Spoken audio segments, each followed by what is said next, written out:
If freedom is to survive and prosper, it will require the sacrifice, the effort and the thoughtful attention of every citizen. The stories of past courage can teach, they can offer hope, they can provide inspiration. But they cannot supply courage itself. For this, each man must look into his own soul. For in a democracy, every citizen, regardless of his interest in politics, hold office, every one of us is in a position of responsibility, and, in the final analysis, the kind of government we get depends upon how we fulfill those responsibilities. We, the people, are the boss, and we will get the kind of political leadership, be it good or bad, that we demand and deserve. A man does what he must, in spite of personal consequences, in spite of obstacles and dangers and pressures, and that is the basis of all human morality. Let us not emphasize all on which we differ but all we have in common. Let us consider not what we fear separately but what we share together. Let every nation know, whether it wishes us well or ill, that we shall pay any price, bear any burden, meet any hardship, support any friend, oppose any foe to assure the survival and the success of liberty. United there is little we cannot do in a host of cooperative ventures.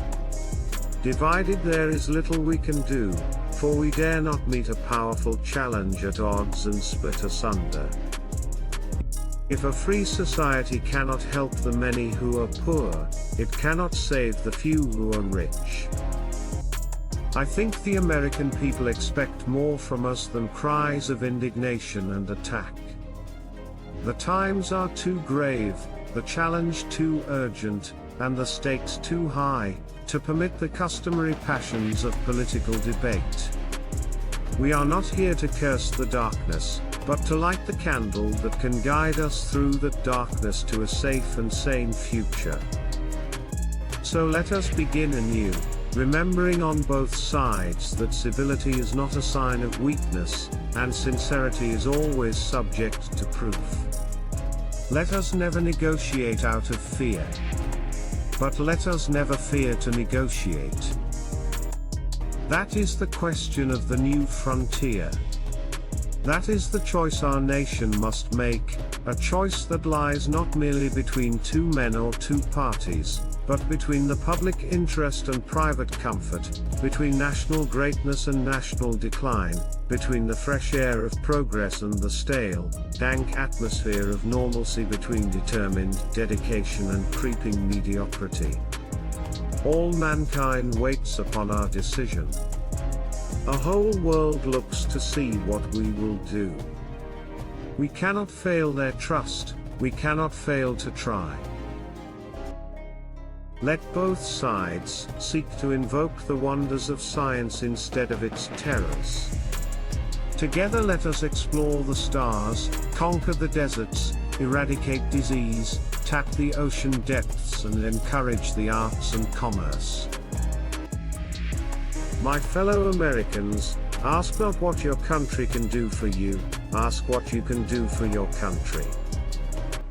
My fellow Americans, let us take that first step.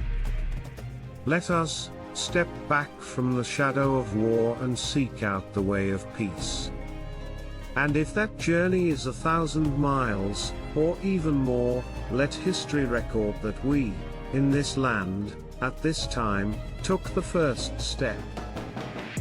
I have said that control of arms is a mission that we undertake particularly for our children and our grandchildren, and that they have no lobby in Washington.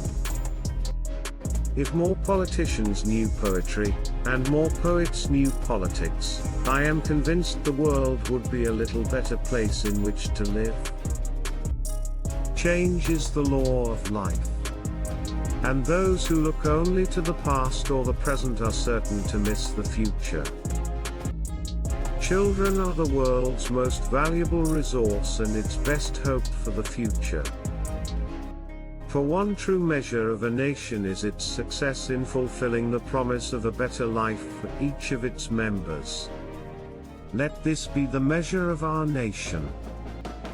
I am certain that after the dust of centuries has passed over our cities, we, too, will be remembered not for victories or defeats in battle or in politics, but for our contribution to the human spirit. I have pledged myself and my colleagues in the Cabinet to a continuous encouragement of initiative, responsibility and energy in serving the public interest. Let every public servant know, whether his post is high or low, that a man's rank and reputation in this administration will be determined by the size of the job he does, and not by the size of his staff, his office or his budget. The success of this government, and thus the success of our nation, depends in the last analysis upon the quality of our career services. War will exist until that distant day when the conscientious objector enjoys the same reputation and prestige that the warrior does today. In the Chinese language, the word crisis is composed of two characters, one representing danger and the other, opportunity. Rising tide lifts all boats. To further the appreciation of culture among all the people, to increase respect for the creative individual, to widen participation by all the processes and fulfillments of art, this is one of the fascinating challenges of these days. We can say with some assurance that, although children may be the victims of fate, they will not be the victims of our neglect. I look forward to an America which will not be afraid of grace and beauty. An America which will reward achievement in the arts as we reward achievement in business or statecraft. The federal budget can and should be made an instrument of prosperity and stability, not a deterrent to recovery. We must never forget that art is not a form of propaganda, it is a form of truth. The time to repair the roof is when the sun is shining, by filling 3 basic gaps in our anti-recession protection. It may be different elsewhere. But democratic society, in it, the highest duty of the writer, the composer, the artist is to remain true to himself and to let the chips fall where they may. It is increasingly clear that no matter what party is in power, so long as our national security needs keep rising, an economy hampered by restrictive tax rates will never produce enough jobs or enough profits. Now let me make it clear that I believe there can only be one defense policy for the United States, and that is summed up in the word first. I do not mean first, but. I do not mean first, when. I do not mean first, if. I mean first, period. Too often in the past, we have thought of the artist as an idler and dilettante, and of the lover of arts as somehow sissy and effete. We have done both an injustice. The life of the artist is, in relation to his work, stern and lonely. He has labored hard, often amid deprivation, to perfect his skill. He has turned aside from quick success in order to strip his vision of everything secondary or cheapening. His working life is marked by intense application and intense discipline. Our deep spiritual confidence that this nation will survive the perils of today, which may well be with us for decades to come, compels us to invest in our nation's future, to consider and meet our obligations to our children and the numberless generations that will follow. I have seen in many places housing which has been developed under government influences, but I have never seen any projects in which governments have played their part, which have fountains and statues and grass and trees, which are as important to the concept of the home as the roof itself.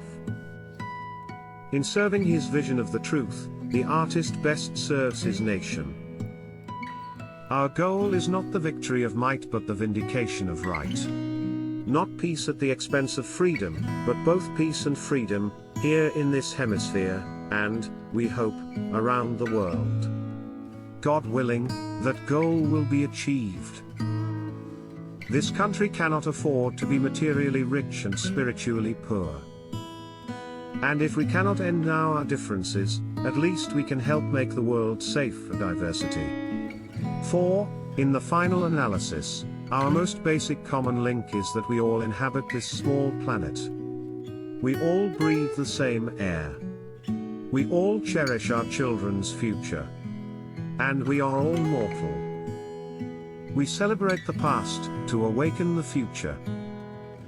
A nation reveals itself not only by the men it produces but also by the men it honors, the men it remembers. A man may die, nations may rise and fall, but an idea lives on. The life of the arts, far from being an interruption, a distraction, in the life of a nation, is very close to the center of a nation's purpose, and is a test of the quality of a nation's civilization.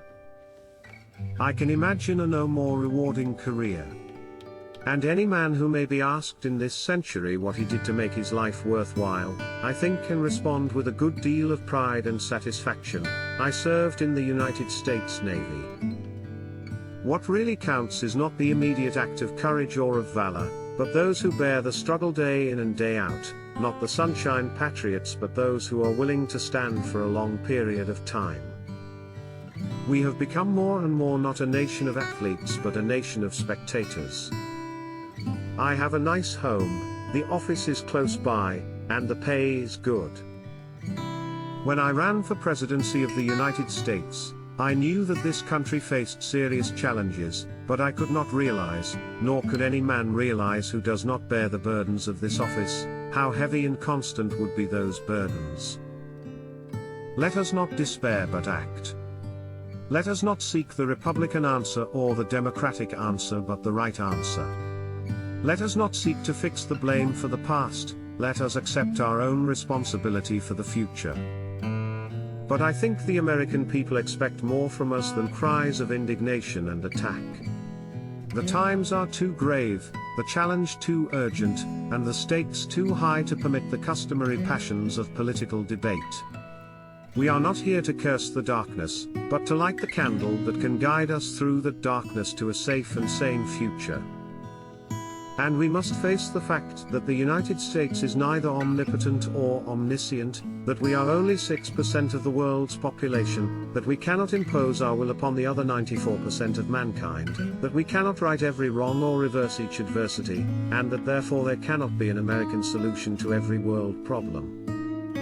For I can assure you that we love our country, not for what it was, though it has always been great, not for what it is, though of this we are deeply proud, but for what it someday can, and, through the efforts of us all, someday will be. But however close we sometimes seem to that dark and final abyss, let no man of peace and freedom despair. For he does not stand alone. Never before has man had such capacity to control his own environment, to end thirst and hunger, to conquer poverty and disease, to banish illiteracy and massive human misery. We have the power to make this the best generation of mankind in the history of the world, or make it the last. We must use time as a tool, not as a couch. We must think and act not only for the moment but for our time. Dante once said that the hottest places in hell are reserved for those who in periods of moral crisis maintain their neutrality. It is an interesting biological fact that all of us have, in our veins, the exact same percentage of salt in our blood that exists in the ocean, and, therefore, we have salt in our blood, in our sweat, in our tears. We are tied to the ocean. And when we go back to the sea, whether it is to sail or to watch it, we are going back from whence we came. We set sail on this new sea because there is new knowledge to be gained, and new rights to be won, and they must be won and used for the progress of all people. For space science, like nuclear science and technology, has no conscience of its own. Whether it will become a force for good or ill depends on man, and only if the United States occupies a position of preeminence can we help decide whether this new ocean will be a sea of peace or a new terrifying theater of war. When at some future date the High Court of History sits in judgment on each of us, our success or failure will be measured by the answers to 4 questions. First, were we truly men of courage? Secondly, were we truly men of judgment? Third, were we truly men of integrity? Finally, were we truly men of dedication? No country can possibly move ahead, no free society can possibly be sustained, unless it has an educated citizenry whose qualities of mind and heart permit it to take part in the complicated and increasingly sophisticated decisions that pour not only upon the President and upon the Congress, but upon all the citizens who exercise the ultimate power. This is a great country and requires a good deal of all of us, so I can imagine nothing more important than for all of you to continue to work in public affairs and be interested in them, not only to bring up a family, but also give part of your time to your community, your state, and your country. This nation has tossed its cap over the wall of space, and we have no choice but to follow it. What we seek to advance, what we seek to develop in all of our colleges and universities, are educated men and women who can bear the burdens of responsible citizenship, who can make judgments about life as it is, and as it must be, and encourage the people to make those decisions which can bring not only prosperity and security, but happiness to the people of the United States and those who depend upon it. I ask particularly that those of you who are now in school will prepare yourselves to bear the burden of leadership over the next 40 years here in the United States, and make sure that the United States, which I believe almost alone has maintained watch and ward for freedom, that the United States meet its responsibility. That is a wonderful challenge for us as a people. Forgive your enemies, but never forget their names. The rights of every man are diminished when the rights of one man are threatened. We must find time to stop and thank the people who make a difference in our lives. Those who make peaceful revolution impossible will make violent revolution inevitable. Conformity is the jailer of freedom and the enemy of growth. As we express our gratitude, we must never forget that the highest appreciation is not to utter words, but to live by them. The great enemy of truth is very often not the lie, deliberate, contrived and dishonest, but the myth, persistent, persuasive and unrealistic. Too often we hold fast to the clichés of our forebears. We subject all facts to a prefabricated set of interpretations. We enjoy the comfort of opinion without the discomfort of thought. Victory has 100 fathers and defeat is an orphan. We choose to go to the moon in this decade and do the other things, not because they are easy, but because they are hard.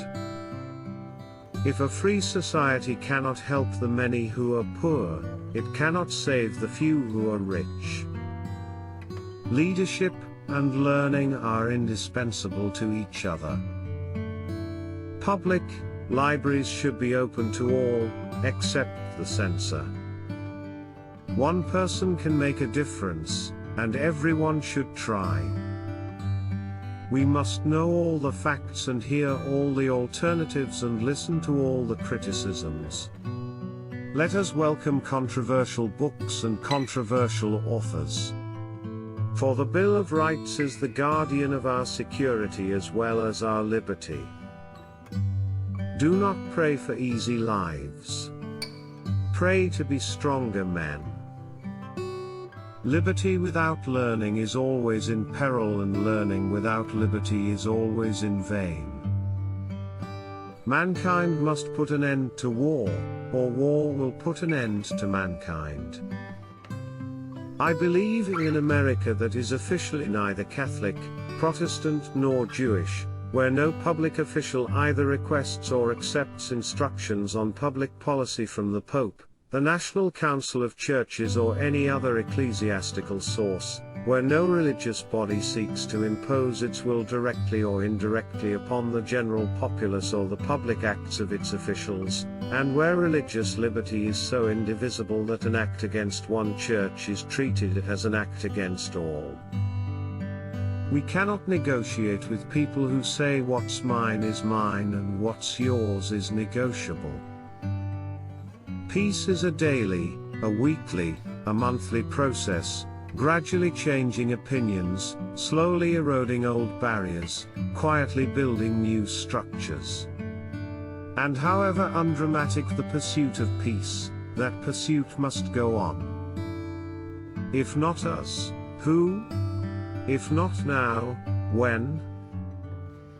A man does what he must, in spite of personal consequences, in spite of obstacles and dangers and pressures, and that is the basis of all human morality. I'm an idealist without illusions. Those who dare to fail miserably can achieve greatly. Art is the great democrat, calling forth creative genius from every sector of society, disregarding race or religion or wealth or color. The ignorance of one voter in a democracy impairs the security of all. A child miseducated is a child lost. Those who foolishly sought power by riding the back of the tiger ended up inside. So, let us not be blind to our differences, but let us also direct attention to our common interests and to the means by which those differences can be resolved. When power leads man toward arrogance, poetry reminds him of his limitations. When power narrows the area of man's concern, poetry reminds him of the richness and diversity of existence. When power corrupts, poetry cleanses. The supreme reality of our time is the vulnerability of our planet. Not every child has an equal talent or an equal ability or equal motivation, but they should have the equal right to develop their talent and their ability and their motivation, to make something of themselves. I look forward to a future in which our country will match its military strength with our moral restraint, its wealth with our wisdom, its power with our purpose.